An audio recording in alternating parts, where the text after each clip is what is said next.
Over the last week, I have been repeating a phrase very often. Well, one just has to roll with it. I have most often said this in the context of when I tell people that I have been given notice on the flat where I live. And the thing is, I'm wondering whether that is always true. Saying, well, one just has to roll with it.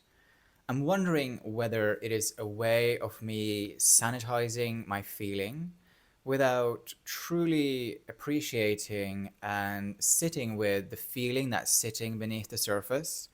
I'm curious about whether I am using that mantra, that phrase, as a way to bypass my experience. And to some degree, I think it is. And, I know why I do it. I know why I say, well, one just has to roll with it.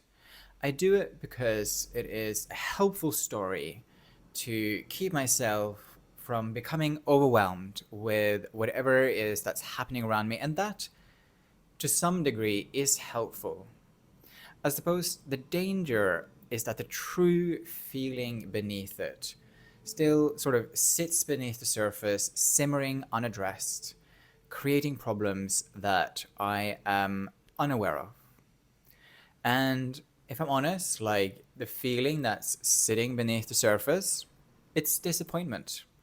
A loss of the feeling of safety that a home gives, the plain inconvenience of having to move, and underneath all of those, the feeling of not being considered at all. I brought this up with my therapist, as you do, and she thought that from what she knows about me, I am doing two things at once. The story is keeping me from becoming overwhelmed and it helps me stay solutions orientated.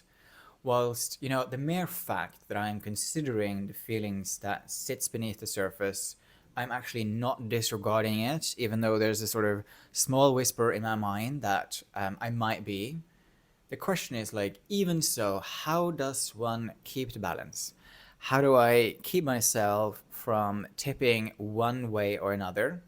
For me, it's always about an ongoing practice of checking in with myself or just noticing where I'm going in the moment and having that awareness, observing, just reviewing my thoughts and feelings and emotions as they float across my consciousness and deciding what to act on in that moment. And perhaps you have felt this too. Sometimes we create a neat and tidy story that we tell ourselves about something without really acknowledging the emotion that lives beneath the surface. The story lives in the mind, very useful, but the emotion has a different idea and it lives in the body, giving you a stomachache when you are not perhaps being entirely truthful with yourself. And we've all had that, right? The mind is trying to convince you of something, but the body is tensing, it is clenching, and it's giving us the stomachache, the headache, and so on and so forth. So, the next time you find yourself in a neat and tidy story, pause and ask yourself, what is the story helping me manage, and what is it helping me avoid? Balance is not choosing between the story and the feeling, it is about honoring both.